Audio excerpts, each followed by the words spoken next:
Hello and welcome to Nursery Managers Talking. My name's Glenn. And I'm Sarah. And we're both managers in the PVI sector. And this week we are going to talk about curriculum. Ooh, it's quite an interesting word, that one. I think it freaks people out a little bit as well. Yeah, I think it's a struggle to express exactly what you want it to mean or what you think it means. Mm-hmm. We're actually doing a curriculum review at the moment at my setting. So we've done ours. We've done ours, yes. We've come out the other side. Yes, we did. We came out of it reasonably unscathed. Well, and how did you find getting your team together to agree and move in the same direction? I think we were quite lucky. We had an inset day. So we were closed to children and we had the whole team together. And I made the agenda all about different elements. So because we were a fairly new team as well, I wanted to look at our vision and our values, first of all. That's what we started with. Yeah. So I started with that. And then, so we restructured our vision and values. And then it led on from there so that our curriculum was taken from our vision and values, but we had to discuss that first. So the biggest piece of work we started with was how do we envision the nursery and what are our values? What do we hold close? And that, to me, was the main underpinning foundation of our curriculum. Yes, that's exactly where we're at. So in a fortnight, we've got our third staff meeting on the subject. We've sort of every month. We started off with vision and values. Then last month we looked at the curriculum based on a questionnaire. Everyone got away and written it and tried to put it all into one piece of paper. And they sat in different groups and sort of one group discussed it, and then they changed who they were sitting with and went, so everyone could sort of talk about how it would work from room to room as well as how it might work in that room. And then we have a draft curriculum, and now we're looking at implementation and how we're going to see it moving.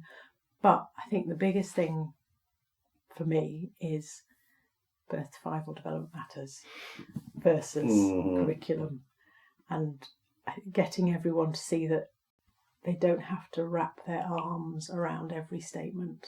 Yes. Is still a struggle, even though it's over 3 years now since it's been made clear by Ofsted that everything does not have to come from that. No. It is difficult, and there are some people that, I mean, I know what you mean. There are some people that literally walk around with this cradled to their chest going, I cannot deviate from this. Yes, you can. You absolutely can. Look, there's the child there. The child is not in that book. The child is there. Look at the child. Trust. I think it's that bit is sometimes they don't trust in themselves and their skills and their knowledge and their experience to step away from something like birth to 5 matters or development matters. And I think that is a difficult bit particularly when you're trying to look at how you develop and implement a curriculum. Yeah. To say that birth to 5 matters is our curriculum is, I think, where a lot of people would be comfortable. Yeah. But I think if they are still in the paperwork frame of mind, which we've spent the last 3+ years trying to move away from, oh yes, it's really helpful to have a curriculum that is different so that they can change their mindset. That's the zone I'm in at the minute, which is a difficult place to be at the moment, I think. It is. I mean, when you were talking there, it was like that word mindset just came straight into my head. I'm like, it's a difficult bit because I think we've been so contained about what a curriculum is. I mean, we've got the school curriculum, Key Stage 1 and all of that. And then we've got the early years foundation stage, which everyone felt was the curriculum. And it's not. It's just another series of statements. And see, a lot of people, I tell why I love early years. I started in secondary school where the national curriculum for history was a booklet, a huge, and there was statements and level 8 and level 4 and all of that was very regimented and what needed to be covered. And I felt it was too constraining and it didn't really suit the children. I didn't find it. So maybe primary school is better because that's more focused on the individual. And I went and worked in a primary school and taught year 3. And no, there was ridiculous amounts of content still. And it wasn't just one subject now. You had to think about the curriculum in all the subjects and the stuff that you have to crack through in a year. It's such a pace. And you can just sort of see the children being left behind. Yeah. And so I say to my staff, that's the curriculum, folks. And that's not what we want to do because it doesn't suit the children. We are so lucky in early years. Here are our children. What do you want to do that's best for them? Yeah. And that's why I found starting with values so important, and say everyone needs to bring a couple of values with them to the staff meeting, what you think it should be about, what you want us to focus on at our setting. And there was crossover, and from that you can say, all right, so here's what everybody agrees on, this is going to be at the heart of it, and let's take it from there. And again, we're looking at children. What do you want to do today for that child? What do you want to do next week for that child? Not what do you have to fit in before Christmas for that child.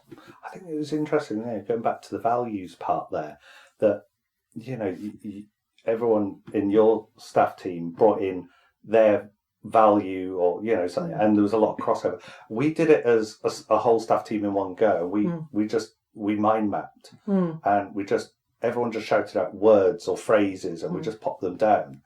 And then from that, I took the various words and I typed something out and I read it back to everyone. I said, how does that feel to you? Does that encompass what you are thinking about? And that's how we did it. It was collaborative and it was really, really nice. I did that when we were starting out in our 5 of us. That's how I did it the first time, but now we are 23. Goodness, yes. It's slightly more difficult. And so I like to give everyone the chance to have their views shared to begin with. So that I often send out a questionnaire so they can have a think about it. And those who aren't willing to speak up in the meetings, to still get their voice heard. Everything's already like, well, here are the things to think about, here are the ideas. And then we can talk about it in little small groups and then report back and share. And I think that's working better with 23. But yeah, we did end up and by the end of the day, we had a paragraph when there was a small staff. Yeah, that was the same because I'm a small staff team, so I was exactly the same as when you first started at your setting. It was, it's easier to do it that way, but at least the way you're doing it now, everyone's voice is heard in a way that makes them feel comfortable as well, which is also important. But it is that bit where it needs to be collaborative because you want everybody on board with it. Yeah. Like, there's that saying, it's like, is everybody on board the bus? I still like that phrase now, but it's really important everyone feels like there's a part of their values or what they feel is right for the children within that curriculum. If you don't have everybody with it and understanding it and having been there at its creation and gone through the various stages, like we've done it over several staff meetings so we can look at different sections, it's not going to work because unless they understand why we're not just following every level descriptor in Birth to 5 Matters or Development Matters, they're not going to be able to spend their days playing with children in a way that reflects the curriculum, that reflects what the children need. Yeah. So, the taking time and letting everybody get involved is really important. Particularly for those that have been in the sector for a long time. It can be frightening to think, well, not a control thing as such, but it's that bit where you feel I'm doing the right thing because this is where they should be, and if I'm following that, and it's that almost like a fear of just letting go that is everything just going to fall apart then. Yeah, and it's almost like you've got to hold their hand a little bit and say it'll be okay. You can put this down and just look at the child, play with the child, understand them. Yeah, and actually spending time with the child is the best use of your time, rather than spending all 13 sections once you've broken down the 7 sections, probably more than that. Rather than reading every single bit and marking them at developing, emerging, secure in each little bit, the amount of time that it takes you to read all that away from the child because you've got to concentrate. Yeah. Whereas if you'd spent that time playing with the child, you would have spotted a teachable moment, you would have developed their play, you would have shown them something new or something interesting, and you could have made them think about something that they hadn't tried before, which is going to move the child further more than if you'd have just been reading the descriptors and filling in a sheet. Exactly. I think there's that bit as well, that some of those that have been around for a while, and I count myself as one of those as well. I mean, I like to let go of paperwork. I hate paperwork anyway. I really do. I'm not an admin person. But I think there's that bit where you feel like you've got to evidence it for, dare I say, that word, Ofsted. And you don't, No. I mean, the last Ofsted that I was part of, and I just talked to them. No, and that's all they wanted to hear. I talked about every child that I had there and where they're at and what we're working on, because, such and such a child is needing a little bit more work on their physical development. And the Ofsted inspector came back to me and went, well, they know what they're doing. Because that's what they wanted to hear. They didn't want to see, they didn't look at any paperwork. No. They didn't ask about any paperwork. They checked the sort of basic nuts and bolts, the important safeguarding, safe policies and all the policies did that of that. Bit. But did they look at a single child's piece of admin paperwork? No. And they just wanted to talk to the staff. And the staff who had that mindset of, this is where the child is, I know them, this is what I want to do with them, this is why I'm doing this, they were away. And I try and explain that to colleagues who haven't had an inspection recently, or haven't had an inspection within the most recent cycle. Yeah. You don't need to worry about this. No one's going to ask about how beautiful your paperwork is. You just need to feel confident about talking about your child and how you've been playing with them and why you've been doing things. And that's really why I want them to be so part of the curriculum, embraced and engrossed within our curriculum, so that then they are within it all the time. They're with it with the children, and they shouldn't feel panicked when Ofsted come or anyone else comes, because they just talk about what they do every day. Yeah. It's not a big song or dance, is it? There was a phrase just came into my head: the curriculum is people, and I think, to me, that's what it is, because you could have. I mean, some people write heaps and heaps and heaps about a curriculum, and you don't even need to do that. You don't even need to have your curriculum written down. No. If you look at the framework, it doesn't say you have to have it written down. Well, again, they won't ask to see it. No one was going to ask to see it at any point. They're not going to want this massive, great big blue folder dumped on the desk.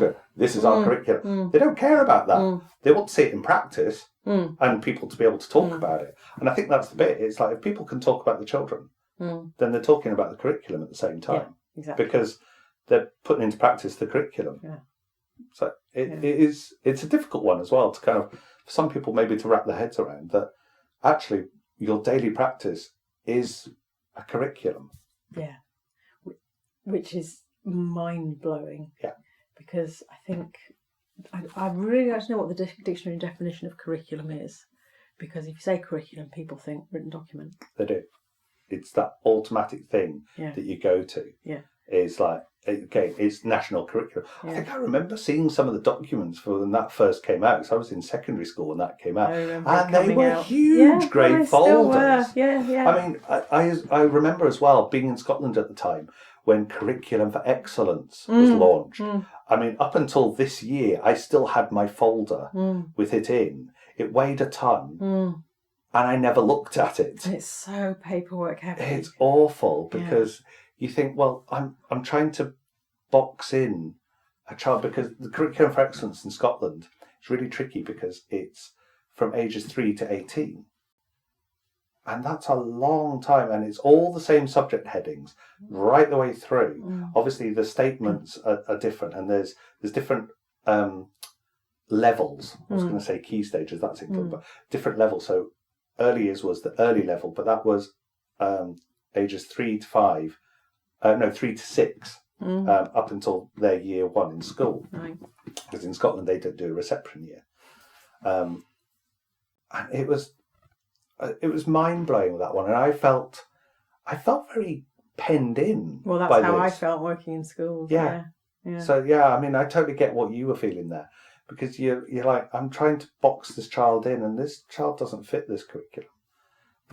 And some of the settings I worked in before, the framework changed, and you could devise your own curriculum, which I think freaked a lot of nurseries out, going, "Oh my goodness, how am I going to write that? We're in free fall here. How do I write it without just copying the statements out of?" Yeah, I think a lot of places did. Yeah. But it was kind of tricky. In some places I've worked in, you were literally going, well, I could twist that in so that and you're trying to fit these statements in. I'm like, this is ridiculous. I'm trying to crowbar a child into these statements. But we're in early years to do what's best for children, and that I've been trying to get that across. It's clear from everybody's responses and everybody's thoughts that what you want to do is put children first, and that's why you're in early years. We've said it before. No one's in early years for the money. Never. It's because of the love of what you do, and putting your heart into your work is putting the children at the centre of it, at the heart of it. That's what the curriculum is. Yeah. And you shouldn't have the pressure of, this has to happen, otherwise what will happen if they don't know the colour red by the age of 2.5? So what? Maybe they're colourblind. You never know. But I think it's strange as well that those that have been in it for a while, and for a while we were all shouting, "We're drowning in paperwork. We're drowning in paper." And then Ofsted said, "Okay, we'll get rid of it. Get rid of it. Okay, bye." Yeah. And now we're like, "But what about the paperwork?" That's the thing that we've struggled with. So when it was 2021 and we were still a new nursery at that stage, we knew it was coming, so we just went, right, fine, we'll abandon everything. This is how we want to do it. And then we discovered that level of rug pulled from under them wasn't working. So we then wrote a very small curriculum, 7 state sentences. That's it. And that was still, people have struggled and they wanted to keep sneaking out birth to 5 and going back to all of that. So the stage we're at now is, right, here's what we've child at the centre, you've put your heart and soul into it, these are our values, this is what is driving our curriculum. How are you going to feel comfortable implementing that? And knowing how you feel about the impacts. How are you going to know and feel confident saying, well, this child is doing well, without having to do your levelling and your checking and your reading of all the statements and the paperwork. And I need staff to feel confident that they can do it, and that they're doing daily life for the best of the children is therefore that's almost the outcome in itself. Yeah. I think for us, when we were revamping ours, we looked at our values and we kind of took that as our guidance, our foundation, but we looked at it through the lens of the 3 I's, the intent, the implementation and impact, because whatever you do, it's got to have impact, a positive impact on the child, So how are you decided to measure the impact of your curriculum now you've implemented it? I think we look at each child as an individual. And we know that, if a child's, we can visually see, if we got to know that child so well, and we can visually see the differences and the change in their learning and their behaviour and the things that they do, then we know we're having an impact because that child is changing for the positive way. And also talking to parents as well. Like, don't underestimate that, the power of talking to parents. We've had some parents going, like, have you been doing such and such here? Yeah. Like, okay. Yeah. And are your staff feeling steady enough and confident that that's okay? That's working? Yeah. Yeah. Because, I see less of them picking up birth to 5. This is the next conversation to have is, here's the curriculum, can you do it without holding on to birth to 5? Yeah. And how are you going to reassure yourself that it's okay without clinging to birth to 5 or development matters? It's okay to dip in and out. Well, it's useful in some contexts. I don't say it's banned, but it shouldn't be daily life. It shouldn't be everything underlining what you're doing for that child. It's a really handy reference guide. You're like, hang on, so and so did that. Mm. Is that not a bit advanced? Hang on a minute. Yeah, okay, they're a bit ahead there. That's excellent. Yeah. Okay, I need to challenge that a bit more. Yeah, and similarly, I'm worried about this. Well, is it just a niggle? Do you want to think about why you're worried? Go and read that little section. Is it development, language development, physical development? Read a little bit. Yeah. Find out, and then use it to dig in deeper if you want to do. Mm-hmm. But then you come across Dingley's Promise. I've heard of it. I've not really. So we've been looking at that in a bit of detail as well from the SEN aspect, and that has really cut down on how much detail you go into with a child who you are heading towards an SEN diagnosis with. Okay. Have you done the early development? I never get the name right. Development journal. It's a big document and there's all sorts of levels and descriptors. It's a huge text. It's been around quite a long time. Okay. Which is difficult to do. So we've had to get our Senko to support the practitioner to do it for their key child because it's a 2-adult job. But then the Dingley's Promise approach is much more, it's almost straightforward and intuitive for a practitioner who doesn't have SEN training, who just knows the child, to make easier judgments in a smaller round of fields, but still have a good picture of the whole child. And so if the SEN is heading in a less paperwork dense way as well, I think that's going to support a lot of the stepping away from all of the judgments approach. Now that's really handy.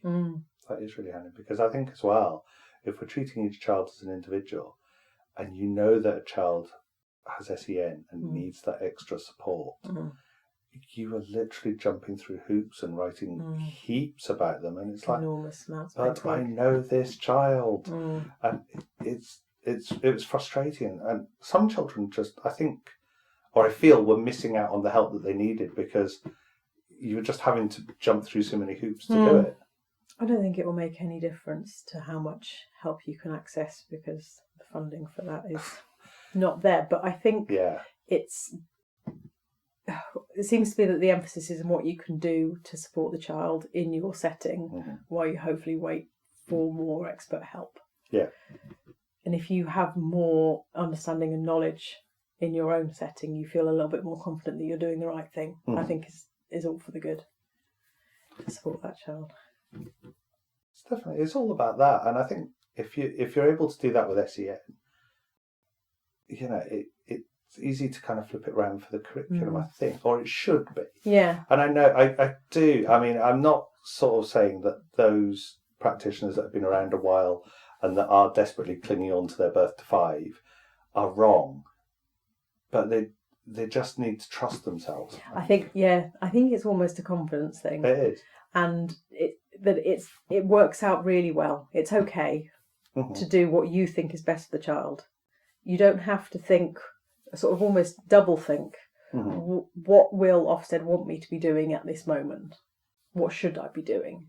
It's just your gut. What is best? What do you think you should be doing? It's true. It is that bit. It's trust your gut. And as well, I think sometimes as well, it is what do Ofsted want from me? It's like, well, they want to know that you know these children. Yeah. And they don't need to see screeds and screeds. If you look at a piece of paper about a child, it doesn't really, no matter how much you put in there, it doesn't really tell you about that child. No. Whereas if you can stand there and talk about that child, you can emphasise your tone of voice and the way you talk about them. It says a lot about that child because you can infuse. Yes, exactly. It's the enthusiasm that comes through in your voice about the child and the belief in them and what they can do and the excitement about their abilities. It really does come across. And then if you're playing with them, you're on the floor and your enthusiasm is coming across to them, then their play experience is going to be enriched by just the sake of you enjoying being with them and doing what they're doing and playing whatever it is that day. I know. It is. And I think, the whole thing of designing, your own curriculum was designed to make it easier for us and to reduce that paperwork. And that, that is a blessing because before having to do huge amounts of profiles and everything else, what was it? The baselines, like the trackers. There we go. Oh my goodness, trackers. It's like, but did they really show you about the child? No, because you were kind of fenced it's almost into testing the adult, isn't it? It was definitely. It was about that. It was like, do you really know the child? Well, yes, but can I fit them into these 3 statements? Or these 3 categories. Are they secure? Are they exceeding? Are they no, it's frustrating. But just being able to have that freedom. But now here's the thing. It's like, how often do you feel that a curriculum needs reviewing? Well, the reason we decided to review it now is that it didn't really seem to be working for us anymore. A couple of the room leaders were saying, our cohort, it's changed. We need to tinker with it. Well, let's look at it as a whole, because if we're still wedded to the need to fill in a whole tracker, you need to be sufficiently invested in a new curriculum to abandon that. I always find people sneaking up into corners to no, stop, step away from the tracker, don't do it. Oh my goodness, no, I'm laughing because yes, that's happened in another setting that I've been at. It's like you'd literally like, I can't do without a tracker. You have a tracker. So if they're not confident enough to do it without a tracker, they need a new thing that they can be confident in. Yeah. So that's where we're at. What do you want? What are your values? What do you want to be at the heart of every day that you're with us in this setting? Right, well, that's where we're starting from with the curriculum. Now you put in what you want to be doing with the children, what you think is best in those daily interactions. Right, so that's what you've chosen. Let's go with that. Ask me again in a year. I know, I think we were the same. Like, we had a curriculum at my setting, but because we're all a fairly new team, it was like, I think this is a perfect opportunity. Before we start the new school year, let's look at what we do and how we do it and why we do it. I think the important is the why we do it. The why is really, really important. Well, that's almost every question. Why are you doing sand? Why have you put that out? Why do you think it's important for them to practice this? What, I just thought we'd do some painting. But why? Let's ask that toddler question. But why? Why? Yeah. And everybody has a reason. They don't just decide, oh yeah, paints. It's like, well, I know that so-and-so is really into paintbrushes and this person is really fascinated by mixing different things together, and if I do this, they're all going to find it interesting, and they're going to interest it, they're going to have joy in the process. We're all going to have a lovely time. That's why. I think so. I think it's that bit as well that it kind of, we're not stuck to, we have to have all these areas and things, got to have everything out. It's like, you can just have like something on a table that one or two of your children will like, but then that also leads you on to what the other children, that provocation, that invitation, that children will come along and go, oh, what's this all about? And I find it fascinating.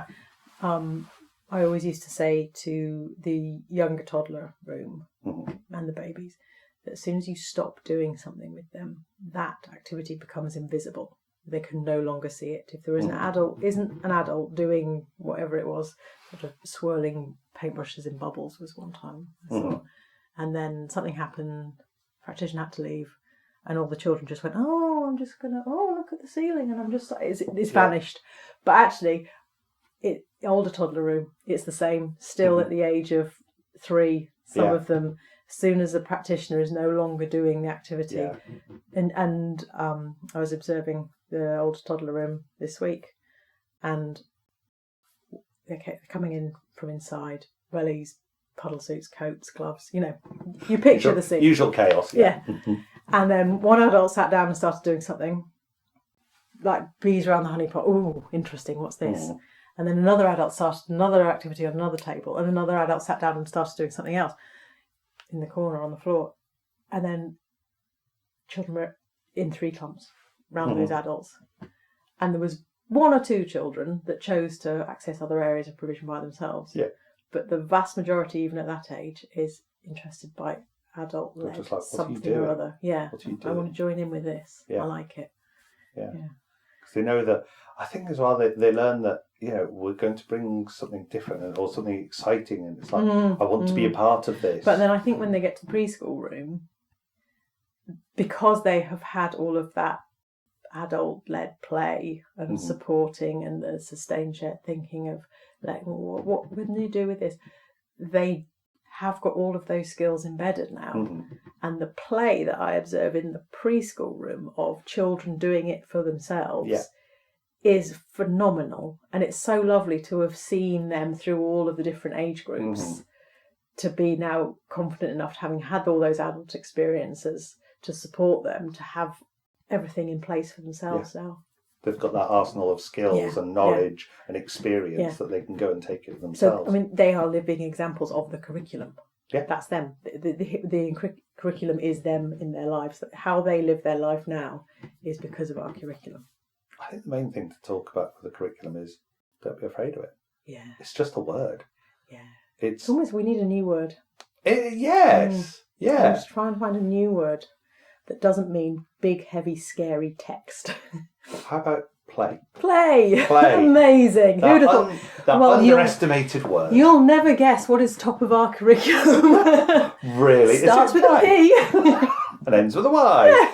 Excellent. Well, I think it is important that play is not forgotten about either. Well, play is central. If you're not playing with children, it's not working. It's not. So our curriculum starts with play. It's simple. Amazing.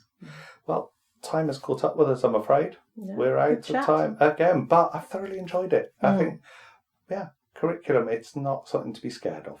Well, it's important to love it. Definitely. Well, Sarah, thank you. Thank you.